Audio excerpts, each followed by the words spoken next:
안녕하세요. 이번 주는 우리가 이데올로기를 이해하는 시간을 갖고자 합니다. 먼저 고전 자유주의를 이해하면서 이데올로기가 무엇인가 구체적으로 한번 여러분들과 서로 고민하는 그러한 시간을 갖고자 합니다. 자, 이데올로기는 우리가 그 퀴즈에서도 나왔지만 한 개인의 가치관인 동시에 세계관이고 그리고 허위의식이다고 이렇게 정의를 내릴 수가 있겠습니다. 여러분들 뭐 가치관, 뭐 나의 가치관, 또 나의 가치관이 모여서 N이 되고 하나의 세계관이 된다. 그것은 이제 충분히 여러분들이 이해할 수가 있는데, 근데 허위의식이라고 이제 이야기를 했기 때문에 도대체 이게 뭔가 좀 여러분들이 좀 뭐 힘들다고 이해하기가 힘들다고 이렇게 생각할 수가 있겠습니다. 자, 먼저 쉽게 자 종교의 내세관이라는 가치관 내지 세계관을 한번 봅시다. 자, 종교의 내세관은 어느 종교가 갖고 있는 하나의 세계관이고 가치관입니다. 근데 막스가 보기는 자 막스는 종교가 아편이다. 그래서 종교를 부정한 사람이죠. 그러니까 아편이라는 것은 그냥 진통제죠. 그러니까 아프면은 뭐 우리가 수술을 하면서 치료를 해야 되는데 아편이라는 것은 치료는 하지 않고 그냥 진통, 억눌리기만 한다는 얘기죠. 다시 얘기해서 막스는 자본주의가 문제가 많은데 빨리 노동자들이 혁명을 해가지고 빨리 공산주의 사회로 가야 되는데 아편 같은 이런 진통제로 계속 이 뭐랄까 처치를 하면서 어 그러면서 그 고통을 잠시 잊게 하게끔 만든다는 얘기죠. 이게 바로 이데올로기랍니다. 그래서 이것을 아편 같은 역할을 하는 것을 우리가 허위의식이라고 할 수가 있겠습니다. 다시 얘기해서 자 내세관은 하나의 세계관입니다. 종교가 갖고 있는 세계관입니다. 자 죽어서 지금 너무 힘들어 내가. 그러나 인생은 길어봤자 100년이라는 얘기죠. 이게 지금은 너무 힘들지만 내가 죽어서는 천국 가서 긴 생활을 편하게 살 수 있다는 것이 바로 내세관이죠. 그러니까 근데 막스가 볼 때는 아니 지금 뭐 우리가 뭐 정신과 물질이 구분되냐 구분이 안 된다 이렇게 우리가 배웠고 구분이 돼야 바로 천국에 있는 거죠. 그래서 막스 입장에서는 있는지도 모르겠고 없는지도 모르는데 지금 살고 있는 것이 중요하지 죽은 다음에 천국을 가든 그게 무슨 소용이 있겠냐 이게 물어보는 거죠. 그러니까 지금의 삶이 참 좋은데 내세관이라는 가치관으로서 세계관으로서 우리가 뭐 막스 입장에서는 자본주의가 착취하는 것을 아편처럼 참고 그냥 죽은 다음에 천국을 가겠다는 얘기죠. 그러니까 죽은 다음에 천국을 간다는 거 이런 이런 내세관이 죽은 다음에 천국 간다. 이것이 바로 저 좀 전에 얘기했지만 막스입니다. 막스 입장에서는 있는지도 모르겠고 없는지도 모르겠는데 이분은 없다고 생각하시죠. 왜? 종교를 부정하였으니까. 그러니까 뭐란 얘기예요? 가짜 의식으로서 눈속임을 한다는 얘기죠. 그래서 이데올로기란 하나의 세계관인 동시에 자본주의의 문제점을 감추는 아편 같은 역할을 하는 허위의식 속성을 갖고 있다고 막스는 정의를 내리고 있는 겁니다. 그래서 이러한 이데올로기는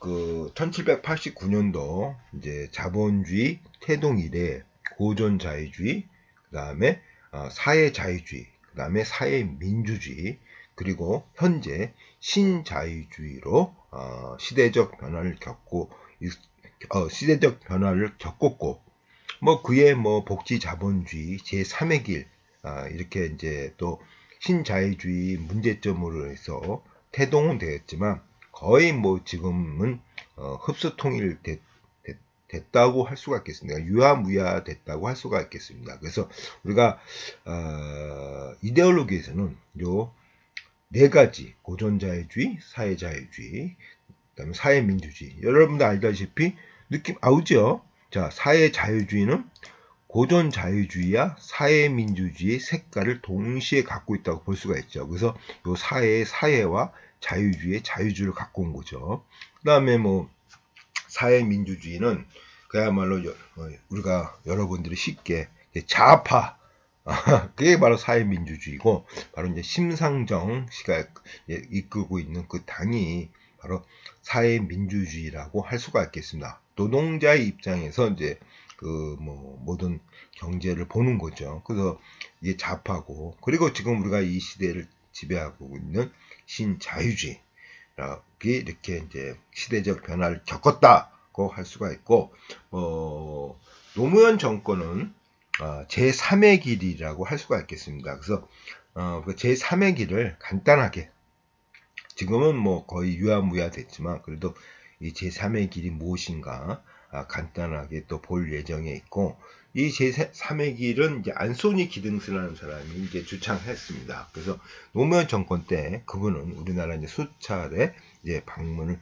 했고, 자, 여기서 중요한 것은 좌파와 공산당을 구별해야 된다. 우리가 보통 일반적으로 뭐 좌파 그러면 공산당 이렇게 사회에서 이야기하고 있지만, 자, 좌파와 공산당은 차원이 틀립니다. 자, 자본주의에서 공산주의로 가는 거죠. 자, 사회주의 좌파는 자본주의의 문제점을 부각시키지 않고 아편처럼 진통제 역할을 하는 그러한 이데올로기죠.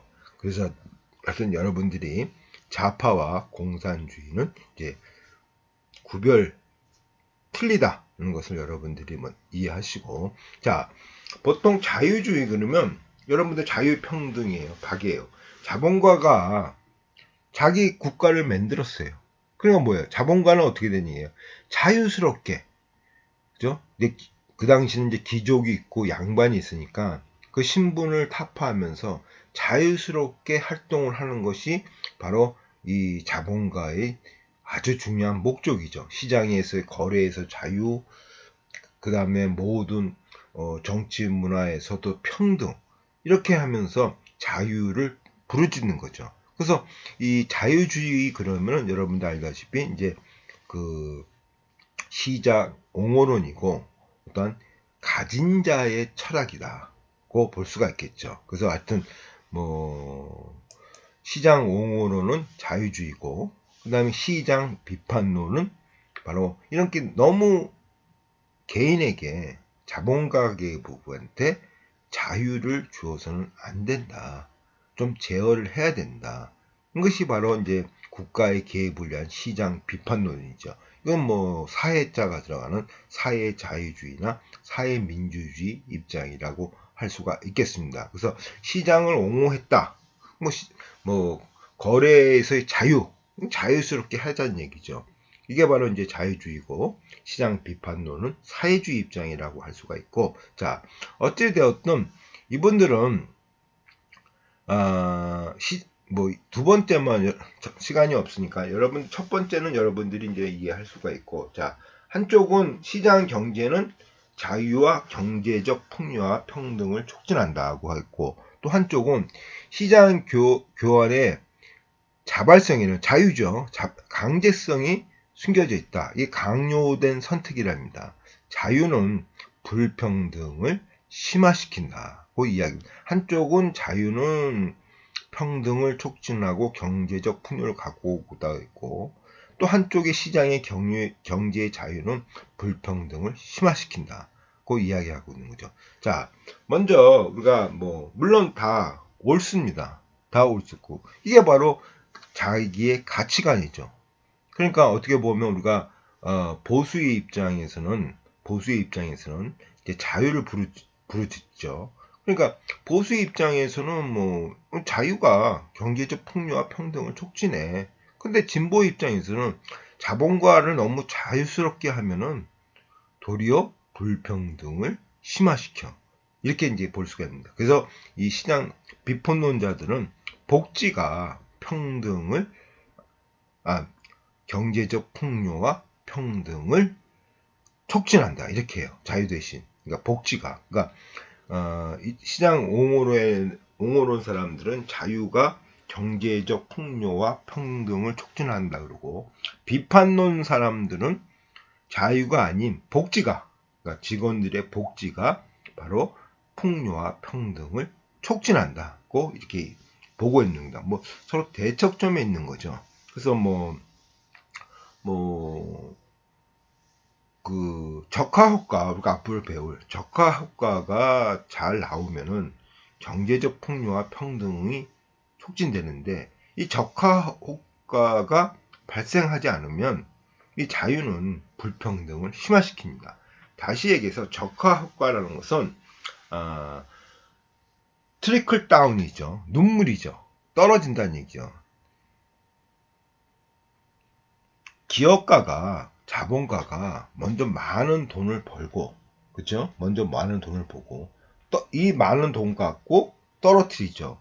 바로 다시 투자해서 제조와 생산하고, 이렇게 되면은 고용이 창출되고, 고용이 창출되니까 노동자들이 풍요로워지고, 그 결과 평등해진다는 얘기죠.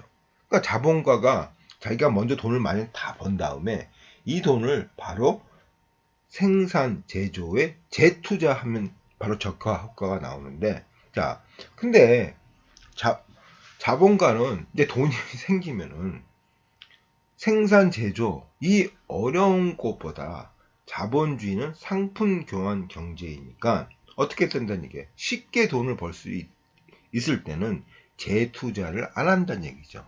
지금 우리나라처럼 부동산 투기가 일어나면 지대 이자를 추구하든가 금융 자본을 추구한다는 얘기죠.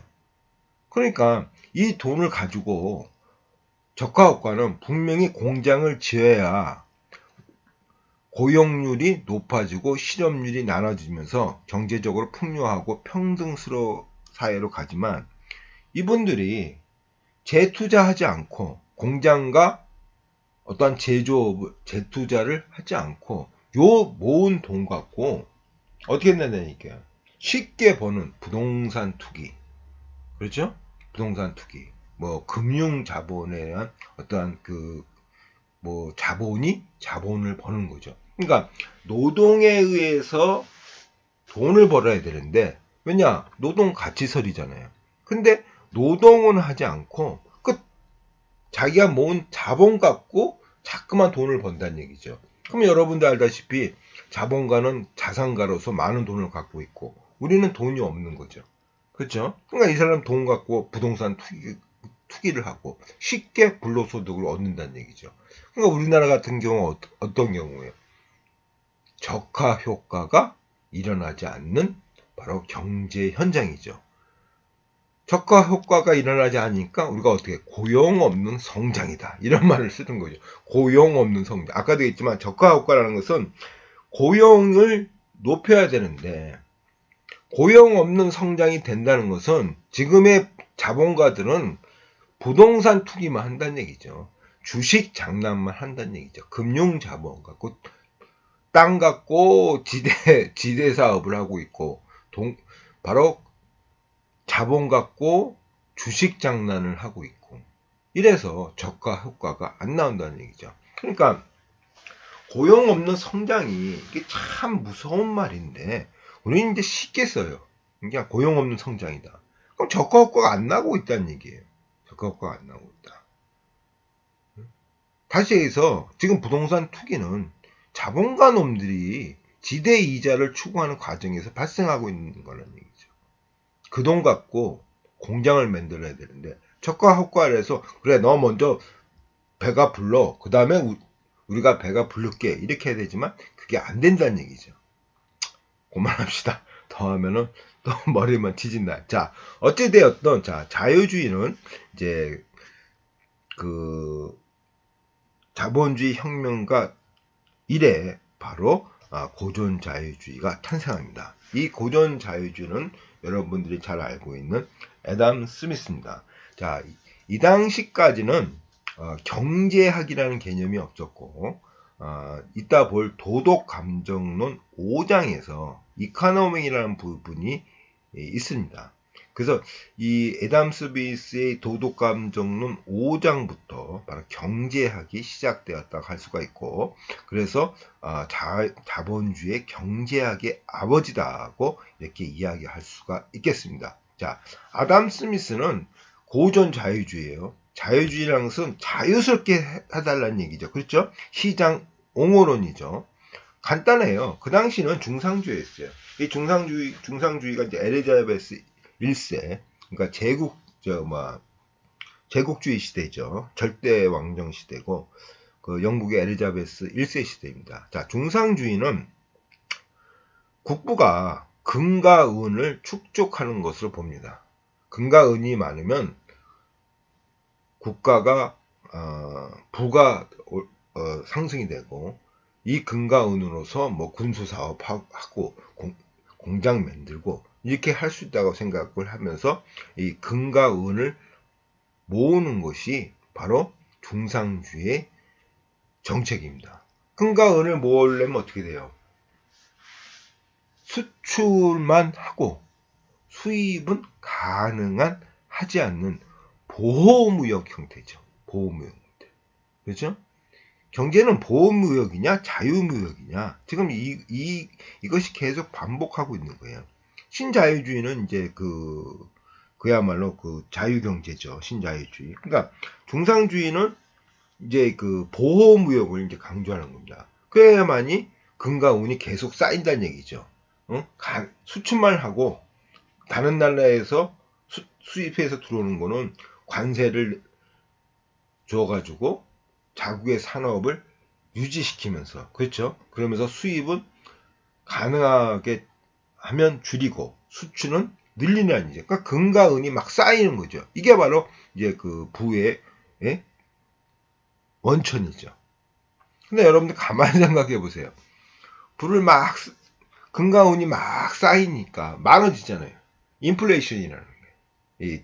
중상주의, 엘리자베스 1세 때 인플레이션이네. 옛날에 금 한 톤하고 쌀 한 가마하고 바꿨는데 이제 금이 계속 들어오니까 많아지니까 인플레이션인 거예요. 이제는 금 3g하고 쌀 한 가마를 바꿀 수 있게, 이렇게 인플레이션이 심해지는 거예요. 인플레이션이 심해지는 겁니까? 그러니까 그래서 곡물법이 폐지되면서 바로 이 자유주의로 들어갔다고 여러분들은 이해하시면 되겠습니다. 중상주의가 인플레이션이 막 일어나는 거예요. 막 일어나니까, 아니 예전에 쌀이 금이 많이 쌓이면은 국가의 부가 올라가고 이거 갖고 여러 가지 이제 군수물자나 이런 거 할 수가 있는데, 물론 일정 부분은 그런 면도 있어요. 근데 쌓일수록 인플레이션이 돼가지고 국민들은, 노동자들은 더 힘들어진다는 얘기예요. 옛날에 1g만 있으면 쌀 한 가마를 샀는데 지금은 3g이 있어야 쌀 한 가마를 산다는 얘기죠. 그러니까 노동자들이 난리가 난 거죠. 그러면서 그 곡물법을 이제 폐지합니다. 곡물법 폐지하면서 바로 애담 스미스가 주장했던 이런 자유주의 시장 경제를 도입하는 그런 서곡이 되었다고 할 수가 있겠습니다. 애담 스미스는 간단해요. 자, 국부론이죠. 이분은 책을 2권 썼어요. 그 다른 책은 다 태웠고 딱 2가지만 남겨놨어요. 이제 국부론과 도덕 감정론. 이제 국부론, 국가의 부를 가져오는 책이란 얘기죠. 자, 국가의 부는 국민이 소비하는 생활 필수품과 편의품의 생산량이 원천이다. 그러니까 지금의 GDP예요. GDP. 간단히 얘기해서 GDP입니다. 그러니까 애담 스미스가 GDP를 이제 이야기를 한 거죠. 거의 생산량이에요. 한 국가가 생산하는 생산량이 국가의 부야. 그죠? GDP가 우리 국민이 생산하는 생산량이 바로 국가의 부란 얘기예요. 그러면 어떻게 돼요? 생산량을 자꾸만 올려야 되죠. 생산량을 올려야 되면 노동 생산성이 증가해야 되죠. 그렇죠? 왜냐? 금의 축적이 중상주의는 국부라고 했는데 애덤 스미스는 아니란 얘기죠. 국부는 그 나라의 생산력이란 얘기죠. 얼마만큼 생산을 했냐는 얘기죠. 영국이 얼마만큼 생산을 했냐. 그러면 여러분 어떻게, 국부는 생산력이니까, 생산성을 높여야만이 많은 생산력이 나오고 국부가 올라가는 거죠. 그 노동 생산성을 올리는 거예요. 그래서 이분은 뭐라는 얘기예요? 노동 생산성을 올리는 것이 바로 어떠한 조건이냐? 자유시장과 분업이라는 조건에서 가능하다 이게. 자유시장과 분업이라는. 예? 자, 먼저 분업을 볼게요. 자, 이분이 이제 핀 공장을 갔는데 한 명이 20개의 핀을 만든다 이거예요. 이것을 10명으로 핀을 만드는 것으로 분업시켰더니 48,000개가 나온다는 얘기예요. 10명을 만들면 어떻게 돼? 200개가 나오는데 10명을 분업했더니 48,000개가 나왔다는 얘기죠. 생산성이 제고되면서 많은 생산물이 나온다는 얘기죠. 그러니까 분업이 바로 국가의 부의 기초란 얘기죠. 자, 그리고 아담 스미스는 두 번째로 바로 이 자유시장으로 넘어갑니다. 그래서 하여튼 뭐 분업은 대량 생산을 가능케 하고 그 결과 빈곤이 해결된다. 물건이 많아지니까 우리가 대량 생산이 되면서부터 우리가 많은 생활 필수품을 쉽게 얻으니까 당연히 빈곤이 해결되죠. 분업은 시장의 크기에 비난한다. 분업을 위해서 경제적 자유가 필요하다. 국가의 개입이 없는 자연적 자유 체제가 필요하다. 그쵸? 분업을 위해서 경제적 자유가 필요하다. 분업을 위해서. 그러니까 이분은 분업 생산성, 그 나라의 하나의 GDP 생산성이 국부야. 생산성을 제고해야 돼. 생산성을 제고했더니 분업화시켰더니 200개가 만든 핀 공장이 48,000개가 됐네. 그렇죠? 분업을 해서. 아까 이러한 분업의 조건은 뭐냐? 경제적 자유라는 얘기죠. 경제적 자유. 이것이 바로 분업의 조건이라는 얘기죠. 그러나 이분은 기업의 활동은 자유스럽게 보장되거나 독점 행위를 해서는 안 된다. 이것도 이제 강조하셨어요. 독점 행위를 하죠. 이분이 뭐 시장에서 자유다 그래가지고 마음대로 뭐 무조건 자유를 하는 게 아니라 독점 행위를 하셔서는 안 된다고 분명하게 국부론에서 이야기를 하고 있는 겁니다. 자, 국부론은 1776년도에 이분이 이제 작성하셨죠. 아까도 했지만 이분은 그 스코틀랜드 탄생으로서 그 윤리철학 이제 선생 교수죠. 그래서 이제 그러면서 이제 그 당시는 경제학이 없으니까 경제의 개념을 쓴 그 원인으로서 경제학의 아버지다고 이렇게 타이틀을 받고 있는 거죠. 자, 이분이 뭐라 그랬냐? 자, 분업과 이제 자유시장 이 이야기입니다. 정육점 사장은 이타심에서 빵이나 음식을 사는 것이 아니라 배고프니까 바로 빵과 음식을 산다 이거예요. 이와 같은 행위는, 자, 내가 배고프니까 빵과 음식을 사고 저쪽은 어떻게 된다는 얘기예요. 고기를 가져가는 거죠. 이렇게 교환이라는 것은 자율적 행위는 사회 이익을 증진시킨다. 이게 사회 이익을 증진시킨다. 아까도 얘기했지만 정육점 사장이 바로 빵하고 교환하고 계속 교환하면 또 정육점 사장도 생산량이 올라갈 것이고 빵을 만드는 사람도 생산량이 올라간다는 얘기죠. 이게 판매가 안 되고 정육점 사람이 맨날 고기만 갖고 있고 빵 장소는 맨날 빵만 갖고 있어봐요. 이게 자유스럽게 교환이 이루어져야 되죠. 그렇죠? 교환이 이루어야 되죠. 교환이 이루어지면서 계속 고기를 생산하고 계속 빵을 생산하는 거죠. 아까 국부가 생산성과 관계가 있으니까요. 그래서 이게 바로 보이지 않는 선이에요. 보이지 않는 선. 뭐 수요와 공급에서 가격이 결정나는 것이 보이지 않는 선이 아니라 이타심 행위가 내가 이기적 행위가 보이지 않는 손에 의해서 전체적으로 사회의 이익을 증진시키는 거. 이게 바로 보이지 않는 손이에요. 보이지 않는 손. 그러니까 이런 시장에서의 자유, 이 시장에서 자유가 이렇게 보이지 않는 손을 보장할 수 있다는 얘기죠. 이게 보이지 않는 손이에요. 자, 조지프 이제 스티클리치, 이 퀴즈에 나왔죠. 조지프 스티클리치는 왜 보이지 않는 손이냐? 정말 있지 않기 때문에 보이지 않는 손이다. 이렇게 비난을 하죠. 그러니까 이분은 이제 국가의 그 개입을 강조하는 사람. 시장의 자유는 보이지 않는 손에 의해서 이타심이 사회 전체적 이익을 가져온다는 얘기죠. 아까 얘기했죠. 그래서 이게 보이지 않는 손이에요. 설명할 그냥 좌절로 보이지 않는 손에서 그렇게 움직인다 이게. 그래서 이제 이 조지프 스티클리치는 조지프 퀴즈 나왔죠. 스티클리치는 보이지 않는 손 한 이유는 정말 없기 때문에 보이지 않는 것이나 없기 때문에 없으니까 볼 수가 없죠. 그렇기 때문에 정말 없어. 이렇게 이타심이 이기심으로 해서 이기심이 사회 이익을 증진하는 이런 보이지 않는 손은 없다고 스티글리치가 이제 비난을 했죠. 여러분들 퀴즈가 나왔기 때문에 저와 더불어 이제 설명하고 있는 겁니다. 어찌되었든 도덕 감정론. 자, 우리는 이기심을 갖고 있지만 아까도 나는 뭐 이타심에서 고기를 파는 게 아니죠. 배고파서 빵을 사는 거죠. 그래서 이기심을 갖고 있지만 사회적 존재이다. 그러므로 우리는 뭐 동감, 사랑, 정념 등 뭐 공자의 사단, 인이예지죠. 비슷한 심리를 갖고 있다.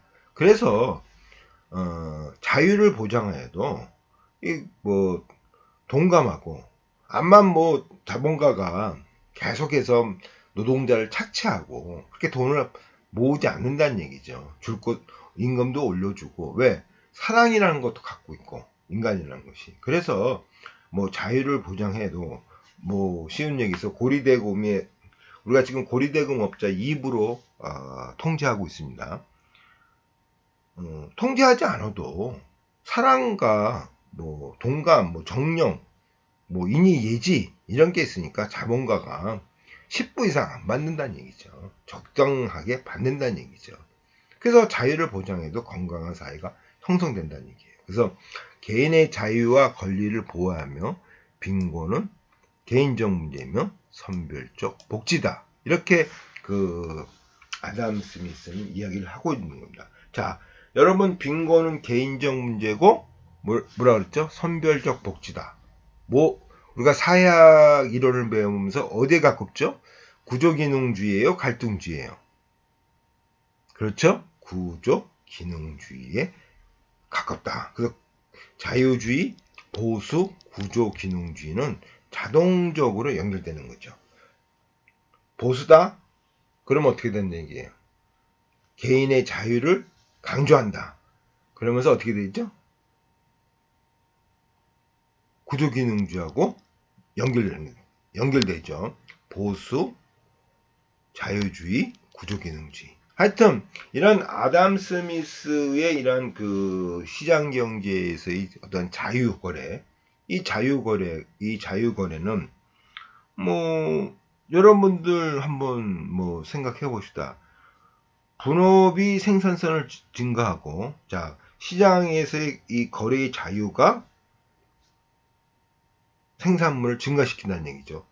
보건무역에서는 가능하면 수출해야 되고 수입은 하지 말아야 돼요. 자, 이제 이 자유주의에서 우리가 이제 신자유주의 비교 우위설도 동시에 이제 갖고 있는 겁니다. 자, 영국에는 뭐 빵이 있고 프랑스는 고기가 있다고 뭐 생각해 봅시다. 보호무역에 의해서 가능하면 고기를 들어오지 않고 빵만 계속 수출하라는 얘기죠. 그렇죠? 근데 여러분들 가만히 생각해 보세요. 자, 아담 스미스가 보기는, 자, 그러면은 빵을 계속 수출하는 것은 여기서 고기에 부가 없으니까 또한 제한에 걸리죠. 그렇죠? 돈은 못 벌고, 그러니까 뭐 많이 살 거 조금 사게 된다는 얘기죠. 근데 이걸 자유무역하게 되면은, 시장에서 거래의 자유를 주면은 빵과 고기 계속 이 교환이 되면 어떻게 된다는 얘기예요. 여기선 계속 고기를 사기 위해서 빵을 팔고, 여기는 빵을 얻기 위해서 고기를 사고, 그럼 어떻게 돼요? 서로 어떻게 되는 거예요? 생산량이 제거된다는 얘기죠. 그렇지 않겠어요, 여러분들?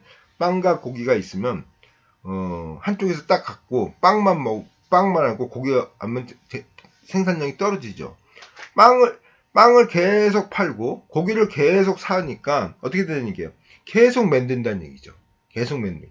그러니까 영국에선 빵 팔고 프랑스에서는 고기 팔고, 그러니까 빵에서 계속 생산량이 올라가고 고기도 계속 생산량이 올라간다는 얘기예요. 서로 자유무역을 하게 되면 이게 바로 우리가 앞으로 볼 비교 우위설이고, 이렇게 해서 시장 거래의 자유를 아담 스미스가 주장했다고 여러분들을 이해하시면 되겠습니다. 자, 이러한 그 고전 자유주의는 잘 뭐 시장 거래에서 자유하면서, 물론 그때도 뭐 관세하면서 뭐 국가 개입할 여러 가지 면도 있지만, 하여튼 잘 운영되면서 뭐 정말 경제적 풍요를 가져왔습니다. 그러니까 적화 효과가 원만하게 이루어졌다는 얘기죠.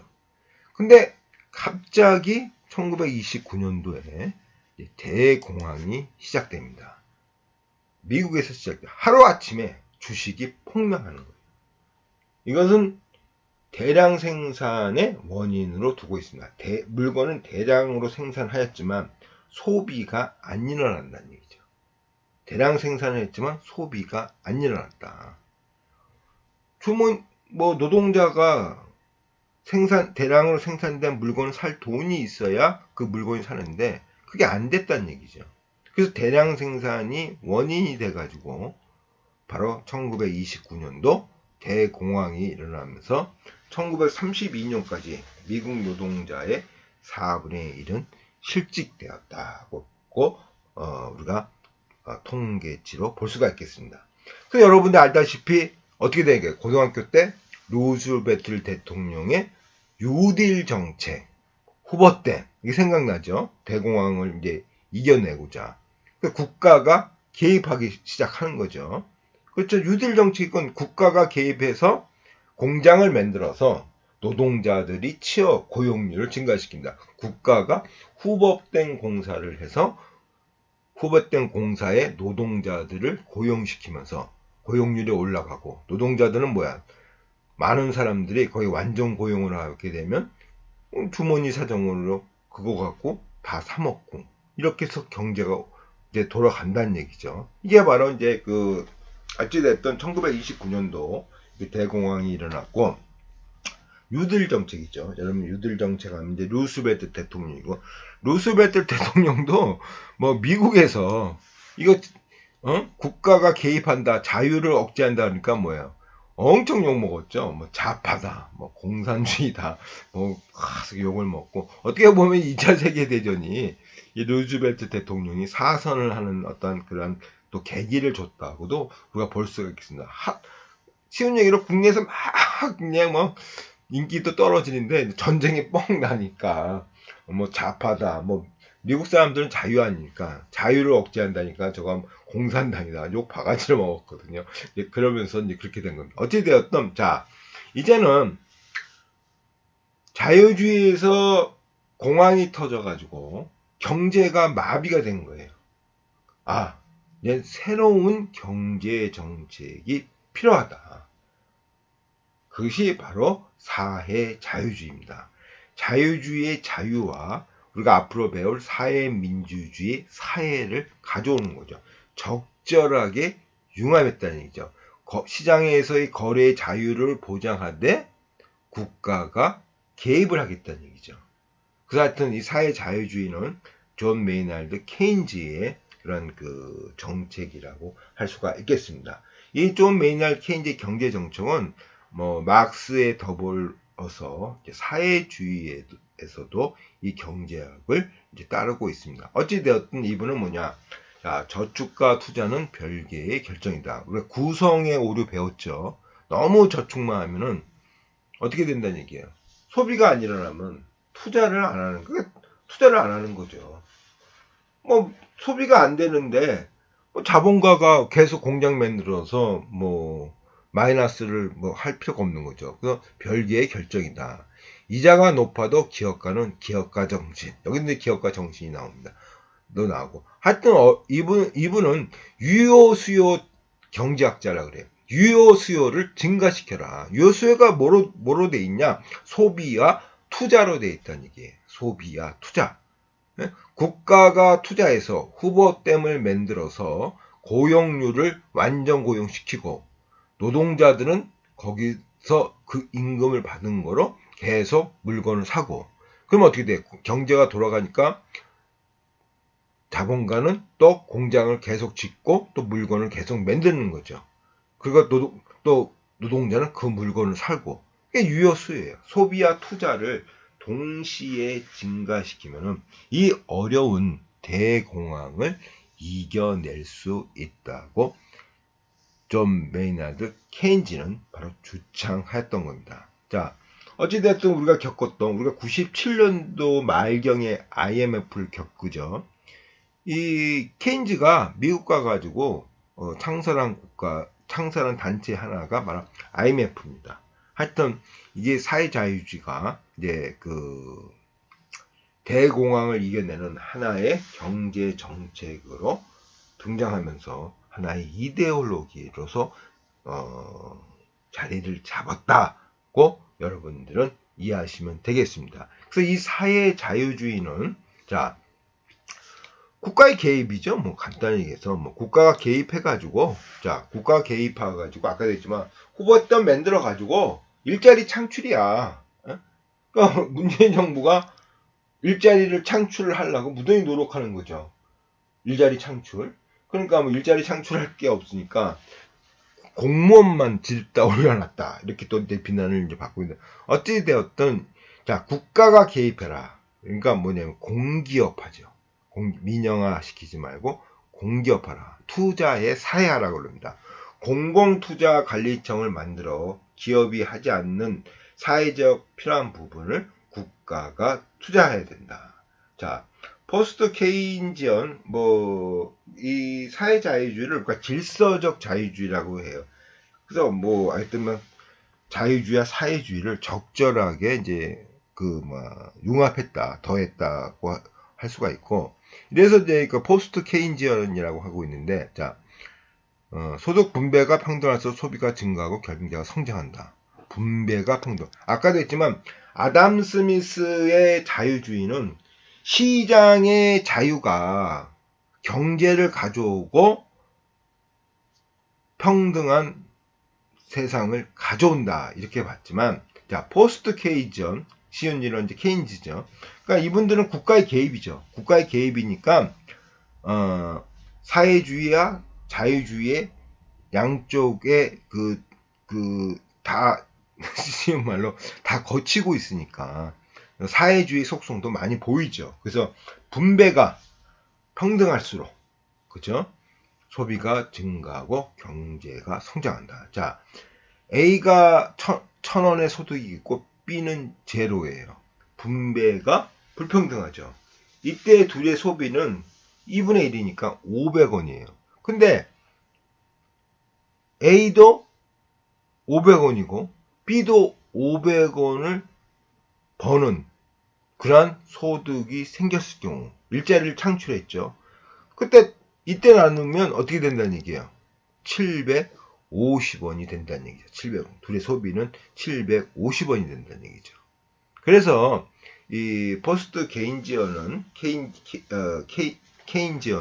이렇게 평등이 경제 성장을 가져온다고 이야기를 하고 있습니다.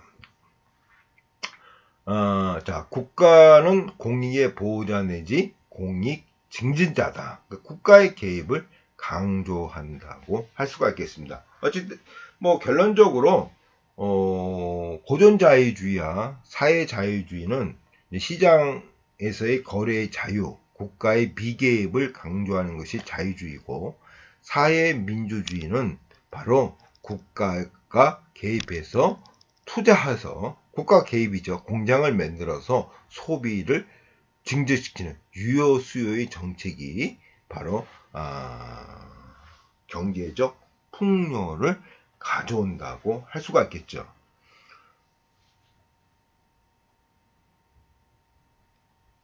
자, 그 다음에 이제 끝으로 우리가 그 사회자유주의의 대표적인 또 한 사람이 이제 존 롤스가 있습니다. 존 롤스. 이분의 이제 우리가 정치를 이제 차이의 정치라고 합니다. 차이의 정치. 간단해요. 차이의 정치이 뭐냐? 자, 100m를 달리는데 누구라는 정치인, 그럼 육상 선수를 언급하고 있는데, 그분이 왜냐면 존 롤스의 차이의 정치를 읽어보셔서 그럽니다. 100m를 달리는데 육상 선수하고 일반 선수하고 똑같이 0m에서 출발하면 이것이 정의가 아니라는 얘기죠. 그렇지 않습니까? 육상 선수하고 나하고 100m 달리기 해봐요. 똑같이 0m에서 출발하면 어떻게 되는 얘기예요? 그 게임은 하나마나 육상 선수의 승리죠. 육상 선수와 나하고는 차이가 있다. 그렇죠? 육상 선수와 나하고는 차이가 있다. 이 차이의 간극을 메꾸는 것이 바로 정의라는 얘기죠. 자, 정의가 뭐냐?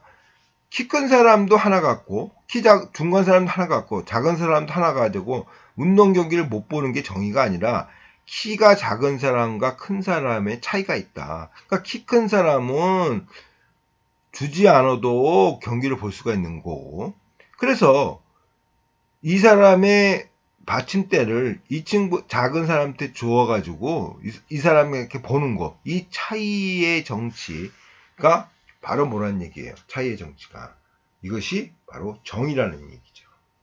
이게 앞으로 이제 활당제도, 우리가 이제 앞으로 배우겠지만, 활당제도가 바로 차이의 정치입니다.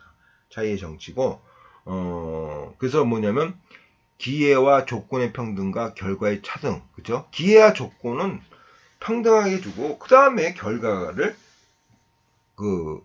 거기서 차등이 나온다는 얘기죠. 그러니까 우리가 요즘 볼 이제 지금은 이제 없어졌지만, 이제 여성에 대한 어떤 할당제도, 남성과 여성의 차이가 있고, 이제 할당제도를 통해서 뭐 이거보다도 농어촌 특별 전형을 봅시다. 농어촌 특별 전형을 보면은 도심지에서 나온 친구하고 농촌에서 나온 친구하고 차이를 두는 거죠. 차이가 있죠.